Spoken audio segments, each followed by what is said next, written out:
તો મારી યુટ્યુબ ચેનલમાં આપ સૌનું સ્વાગત છે। હું હર્ષાબેન કટકિયા। આજે આપણે બનાવવાના છીએ જ્યુસ એક। એ જ્યુસ એવું છે કે ગમે તે જગ્યાએ ચરબીની ગાંઠ હોય ને તો એ ઓગળી જાય છે। અને આ મારો જાત અનુભવ આજમાં 15મો દિવસ છે, એટલે જ મેં વિડીયો શેર કર્યો છે। જો એને માટે એટલી કોથમીર લીધી છે અને મીઠા લીમડાના પાન છે અને ફોદીનો છે, ધોઈને લીધો છે આપણે, અને એક હળદરનો ઓળો ગાંઠિયો લેવાનો છે। અને આ બધી વસ્તુને આપણે મિક્સરમાં એકદમ પીસી લેવાની છે। અને આને પીસી અને ગાળીને આનું જ્યુસ એક ગ્લાસ બનાવી અને રોજ સવારે પાણી પીધા વગર બ્રશ કરી અને નૈણા કોઠે પીવાનું, એટલે એ ગાંઠું છે ને ઓગળી જાય છે। જો મને મારી ખુદની છાતીમાં 3 ગાંઠું થઈ હતી અને મેં રિપોર્ટ કરાવ્યા બધાય, તો એમાં એવું કે ચરબીની ગાંઠું છે। પછી આ જુગાડ મને એક વ્યક્તિએ બતાવ્યો મોબાઈલમાં જ કે આ તમે કરો એ કે, મેં કીધું સારું। અને મેં આજ 15મો દિવસ છે, મને 3 ગાંઠું હતી અને એટલો દુખાવો થતો તો એને પીડાએ તાવ આવી જતો હતો, એ હાવ ઓગળી ગઈ છે। એટલે જ મને એમ થયું કે ખરેખર માણસો માને નહીં, પણ આ મારી ગાંઠું 3 ઓગળી ગઈ છે। અને હવે એક જરા તરત આમથી આંબીલાના અડધા કટકા જેવડી આવે છે, એટલે હજી મારે 5 દિવસ પીવું છે। પછી એવું લાગે તો ક્યારેક ક્યારેક આપણે પીવાનું, પણ મારી ગાંઠ બધી ઓગળી ગઈ છે। અને તમને જો કોઈને ગાંઠ થાય તો આ તમે ખરેખર કરજો, કર્યા જેવું છે।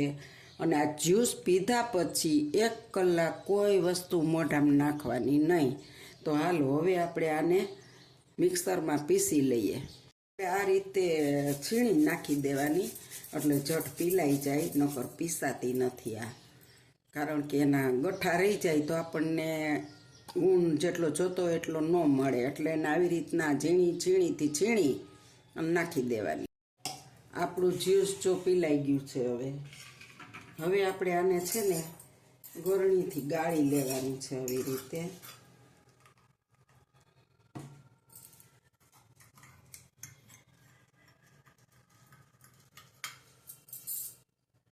આ બધું હવે આપણે ગાળી લીધું છે।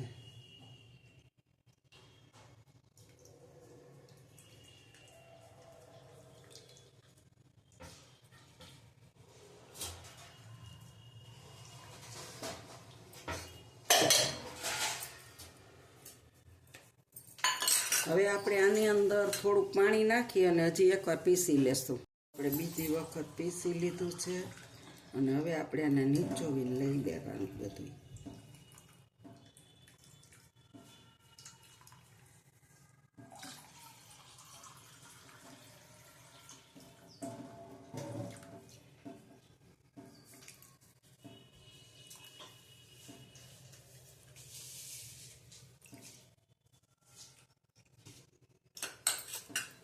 આપણે જો આ 1 ગ્લાસ જેટલું જ્યુસ થયું છે, એ હળવે હળવે ઘૂંટડે પીવાનું છે। રોજ સવારે પાણી પીતા વિના બ્રશ કરી।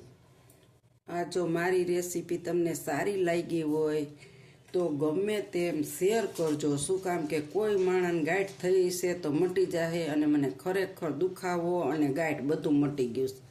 હવે આજ મારે કાલે 1 દી છેલ્લો પીવો પૂરું। આવજો। જય બાબા સ્વામી, જય ગુરુદેવ। અને બધાને મોકલજો વિડીયો કે કોઈને આવી ચરબીની ગાંઠ હોય છાતીમાં તો બી જઈને કોઈ ઓપરેશન કરાવવાની જરૂર નથી।